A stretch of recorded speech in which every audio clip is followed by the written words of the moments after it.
me, I'm $136,000.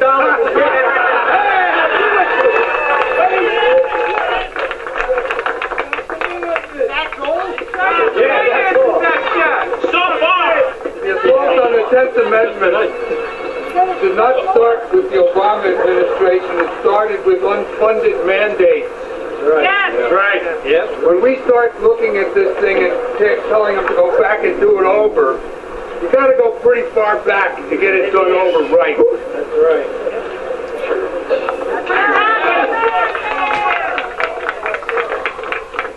I spoke to Governor Corzine at the mansion. My family came to Paramus in 1950. We had no sales tax, no income tax, no gambling, no lottery. We gave you a 3% sales tax, and it blew your mind. You got more money than you expected, and you blew it. We gave you 6%, you blew it. We gave you an income tax, and you blew it. Gambling, everything else. I said, I am not an ATM machine.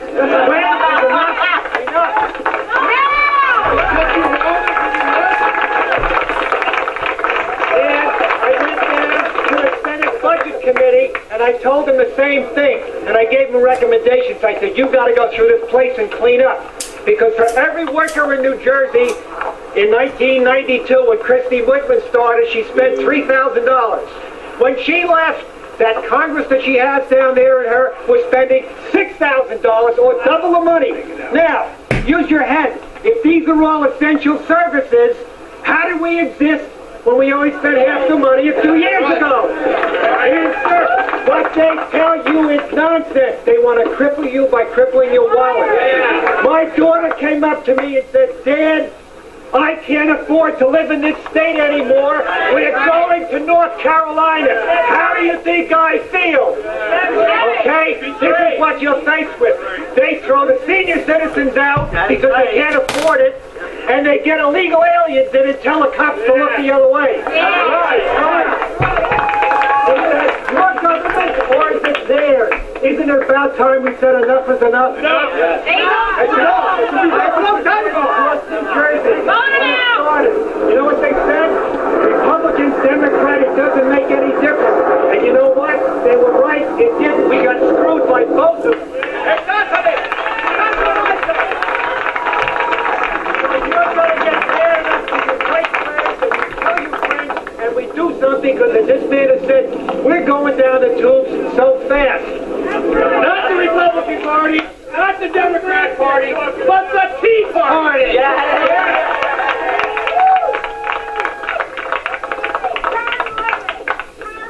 What would you like in Cuba? Tell us. Oh, I know about Cubans. No. No. I want you to know what it's like to be in Cuba.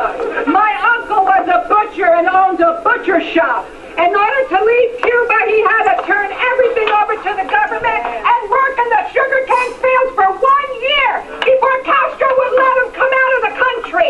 You don't know what it is to be under communism. I thank God for people like Mark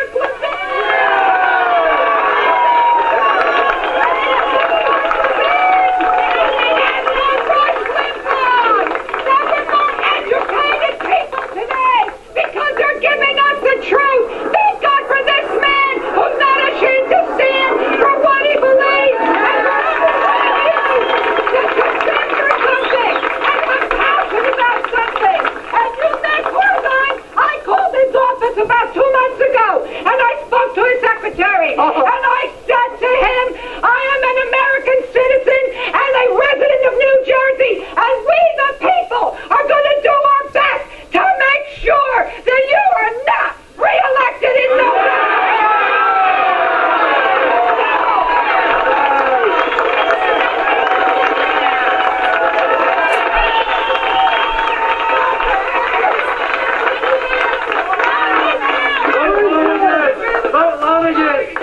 I want to add something about Cuba. Hold on, brother. Any one of you that in Cuba, today in Cuba, if you eat a piece of meat, you go in jail. You cannot have meat in Cuba. Only Fidel Castro and his organization. You guys do not know that, right? Well, I know because I dated a lot of Cuban people from the 60s. They have to work people. And our president flies in a personal pizza man. To talk to a murderer. To talk to a murderer. My family's here by the grace of God. They got out one by the grace of God. And they're in this country. And they love this country. But my family talked about where's the fact. This country is not the same country that it was when they came here from Cuba.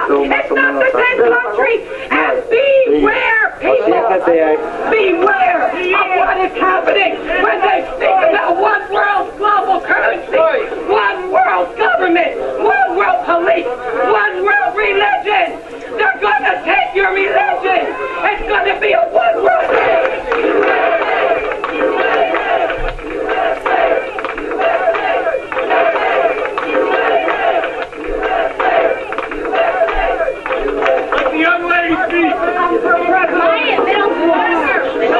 In my middle school, we had a mock election for John McCain and Barack Obama. Obama won by 100-something votes, McCain 83. Just look at what the liberal media is doing to our schools.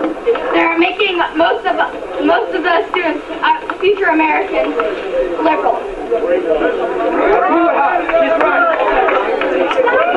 I am one of the few middle schoolers, 7th graders who voted for John McCain.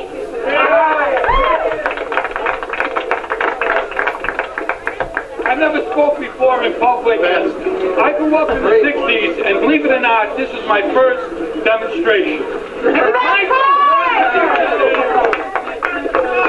Earlier today. But I know one thing. All the people, all the radicals that grew up during the 60s are in power today. They own the media. They're in the Congress. Right? They're definitely in the classroom. It'll be a very simple way to fix this, in my opinion. The first thing you do is in 2010, if they're over 60, vote them out. Because those are the people that grew up during the 60s like I did, and they're still as radical as they were then. Thanks for laughing.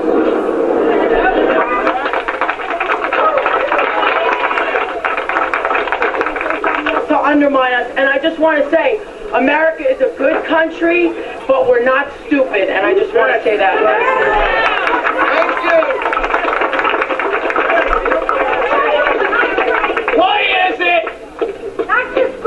Why is it that American soldiers are subjugated to the United Nations? We should be autonomous. We are the United States. We are the people of America. We're not people of the world. Our president is the president of the world. Last time I looked, our currency said United States of America. And in God we trust.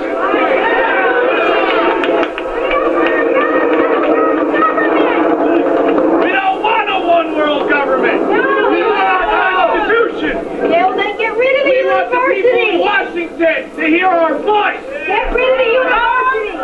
Universities in this country are Indoctrinate all of our children with the universities and the schools. Get rid of the universities. They're all paid by the government. They teach liberal crap in the universities.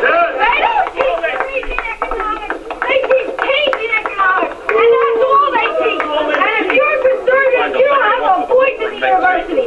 There's one university in this country that doesn't accept federal money. Hillsdale College in Michigan. And they teach civics, and they teach the Constitution and the Bill of Rights.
the executive.